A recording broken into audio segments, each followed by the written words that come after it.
इस वीडियो में हम लोग कक्षा 7 के विज्ञान पाठ्य पुस्तक के अध्याय 9 गंदे जल का निपटान, इसका सभी प्रश्न उत्तर को समझेंगे। जितना भी इसका प्रश्न है चलिए उसको हल करते हैं। तो पहला प्रश्न है, सही विकल्प चुनें। 4 विकल्प दिया हुआ है, इन चारों विकल्प में एक को चुनना है। ठीक, तो पहला प्रश्न है, इसमें अपशिष्ट जल है। अपशिष्ट जल पीने योग्य है, स्नान योग्य है, दूषित जल है या भोजन बनाने योग्य है। तो यह आपका हो जाएगा इसमें तीसरा, दूषित जल। दूषित जल, गंदा जल को ही अपशिष्ट जल कहते हैं। विश्व जल दिवस मनाया जाता है, तो यह हो जाएगा 22 मार्च को, तीसरा विकल्प हो जाएगा। दूषित जल से होने वाली बीमारी नहीं है, बीमारी नहीं। तो देखिए पेचिस, यह भी दूषित जल से होता है, पीलिया भी होता है, खुजली भी होता है। कैंसर जो है आपका दूषित जल से नहीं होता है। पीलिया रोग का कारण है, पीलिया रोग, दूषित जल का व्यवहार, गंदे कपड़े पहनना, गरिष्ठ भोजन करना, इनमें से कोई नहीं। तो यह इसका पहला विकल्प सही हो जाएगा। गंदे कपड़े पहनने से खुजली होता है। चापाकल या कुएं के पास जल जमाव से पेय जल होता है स्वच्छ, स्वच्छ मतलब साफ, दूषित, दोनों, इनमें से कोई नहीं। तो यह हो जाएगा दूसरा, दूषित। दूषित होता है, स्वच्छ नहीं।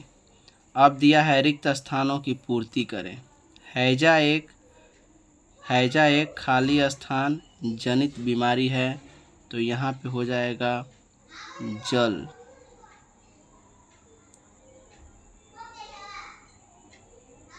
जल जनित बीमारी है। बायोगैस का उपयोग खाली स्थान के स्रोत के रूप में होता है, तो यहाँ हो जाएगा ऊर्जा। ऊर्जा के स्रोत के रूप में होता है। इसके बाद वाहित मल घर, स्कूल, होटल, अस्पताल आदि से उपयोग के बाद बहने वाला अपशिष्ट जल होता है। यहाँ पे भराएगा अपशिष्ट।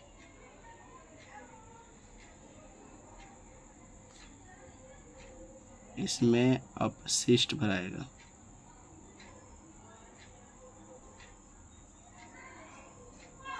अपशिष्ट जल होता है। चलिए आगे बढ़ते हैं। आगे दिया है, वाहित मल एक जटिल मिश्रण है जिसमें निलंबित ठोस, मृतजीवी और रोगवाहक जीवाणु, कार्बनिक और खाली स्थान अशुद्धियाँ पाई जाती है। तो यहाँ पे हो जाएगा अकार्बनिक। इसमें अकार्बनिक भरा जाएगा। कार्बनिक और अकार्बनिक अशुद्धियाँ पाई जाती हैं। 5 साल से कम उम्र के बच्चों की मौत का सबसे बड़ा कारण है खाली स्थान बीमारियां। तो इसमें हो जाएगा जल जनित बीमारियां, यानी कि दूषित जल से होने वाली बीमारियां।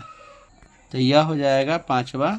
देखिए, जल जनित बीमारियां। फिर से एक बार देख लीजिए। पहला में भराएगा जल, दूसरा में ऊर्जा, तीसरा में अपशिष्ट, चौथा, इसके बाद चौथा में भराएगा अकार्बनिक, पांचवा में जल जनित। सी नंबर, सही उत्तर के सामने सही एवं गलत उत्तर के सामने गलत का चिन्ह लगाएं। पहला क्वेश्चन है, संयुक्त राष्ट्र संघ ने 2005 से 15 की अवधि को जीवन के लिए जल पर कार्य के लिए अंतर्राष्ट्रीय दशक के रूप में घोषित किया है।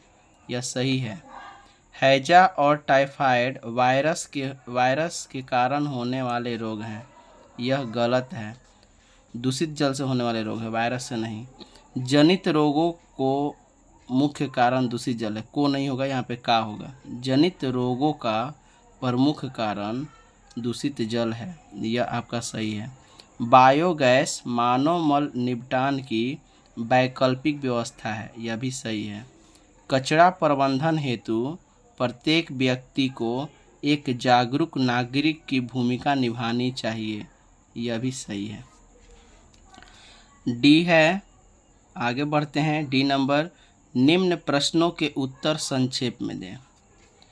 अपशिष्ट जल से आप क्या समझते हैं? पहला, तो देखिए इसका उत्तर हो जाएगा पहला का, झाग से भरपूर तेल मिश्रित काले भूरे रंग का जल जो विभिन्न संस्थानों से नालियों में जाता है वह अपशिष्ट जल कहलाता है। इसके बाद अगला प्रश्न है, वाहित मल क्या है? उनमें कौन कौन सी अशुद्धियाँ होती हैं? दूसरा है, तो चलिए इसका उत्तर देखिए। इसका उत्तर है, वाहित मल द्रव रूपी अपशिष्ट होता है। इसमें अधिकांश जल होता है जिसमें घुले हुए और निलंबित अपद्रव्य होते हैं। उनमें कार्बनिक और अकार्बनिक अशुद्धियाँ होते हैं। कार्बनिक अशुद्धियाँ में आएगा आपका मानव मलमूत्र, जैविक अपशिष्ट, फल और सब्जी का कचरा आदि यानी कि इत्यादि, यही सारा चीज़ रहता है। अकार्बनिक अशुद्धियाँ में आएगा नाइट्रेट, फॉस्फेट, धातुएं, प्लास्टिक इत्यादि। तीसरा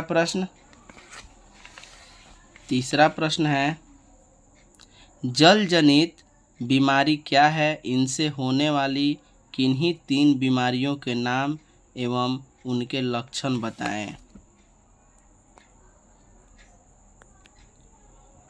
यहाँ पर देखिए, उनमें कार्बनिक और अकार्बनिक अशुद्धियाँ होती हैं कर लीजिए, अच्छा लगेगा, सेंटेंस सूटेबल हो जाएगा। चलिए तीसरा प्रश्न, दूषित जल जनित बीमारी क्या है? तो हो जाएगा, दूषित जल से होने वाली बीमारियां जल जनित बीमारी कहलाती है। इनसे होने वाली 3 बीमारी के नाम एवं लक्षण निम्नलिखित है। 3 बीमारी का नाम और लक्षण लिखना है। 5 बीमारी हम पढ़ाए थे, देखिए इस किताब में 5 बीमारी दिया हुआ है, दिखा देते हैं। पेचिस, खुजली, हैजा, पीलिया, मेनिंजाइटिस, कोई भी 3 बीमारी लिख देना है। तो 3 बीमारी देखिए। सबसे पहला पेचिस, लक्षण इसका है कि पेट में मरोड़ के साथ दस्त, बार बार दस्त होना। दूसरा है खुजली, इसका लक्षण है बदन खुजलाना। तीसरा है पीलिया, इसका लक्षण है आँख, नाखून एवं पेशाब का पीला होना। अब चलते हैं अगले प्रश्न की ओर। अगला प्रश्न है, बायोगैस क्या है? इसके क्या लाभ हैं? चौथा है, बायोगैस क्या है? इसके क्या लाभ हैं? तो देखिए इसका उत्तर, मानव मल या जीव जंतुओं के अपशिष्ट पदार्थ को बायो संयंत्र में एकत्रित करके छोड़ देने पर एक गैस बनता है जिसे बायोगैस कहते हैं। एक टंकी जैसा संरचना होता है, उसी में मानव का अपशिष्ट पदार्थ, जीव जंतुओं का अपशिष्ट पदार्थ, मल मूत्र जो है इकट्ठा किया जाता है। इकट्ठा करने पर उसमें वह सड़ने लगता है और गैस बनता है जो बायोगैस कहलाता है। ठीक। दूसरा, इसी में 2 प्रश्न है, कह रहा है कि बायोगैस के क्या लाभ हैं। तो बायोगैस से निम्नलिखित लाभ है। पहला, इसका उपयोग ऊर्जा के स्रोत के रूप में होता है। दूसरा, इससे विद्युत उत्पादन किया जाता है। तीसरा, लाइट जलाने में उपयोग कर सकते हैं, इसका उपयोग लाइट जलाने में भी होता है। ठीक। चौथा, ईंधन के रूप में खाना बनाने में काम आता है। ये बायोगैस का उपयोग ईंधन के रूप में भी किया जाता है।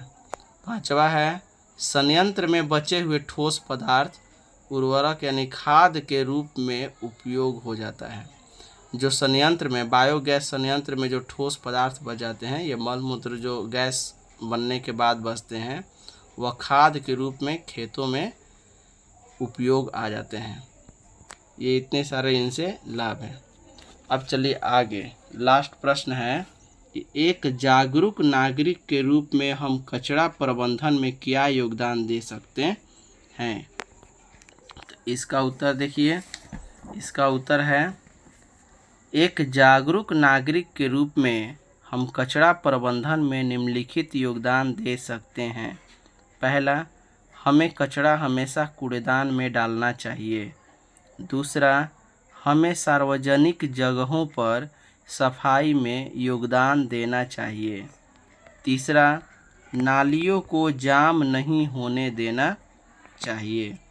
चौथा, यदि किसी स्थान पर वाहित जल के निकलने का मार्ग नहीं हो तो इसकी सूचना स्वच्छता कार्यालय को देनी चाहिए।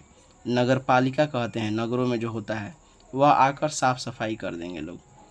पांचवा है, आसपास बह रहे गंदे जल तथा कचरे से उत्पन्न बीमारियों के बारे में अन्य लोगों को समझाना चाहिए इत्यादि। और भी उपाय आपको समझ में आ रहा है तो आप लिख सकते हैं। हम 5 प्रमुख उपाय लिख चुके हैं।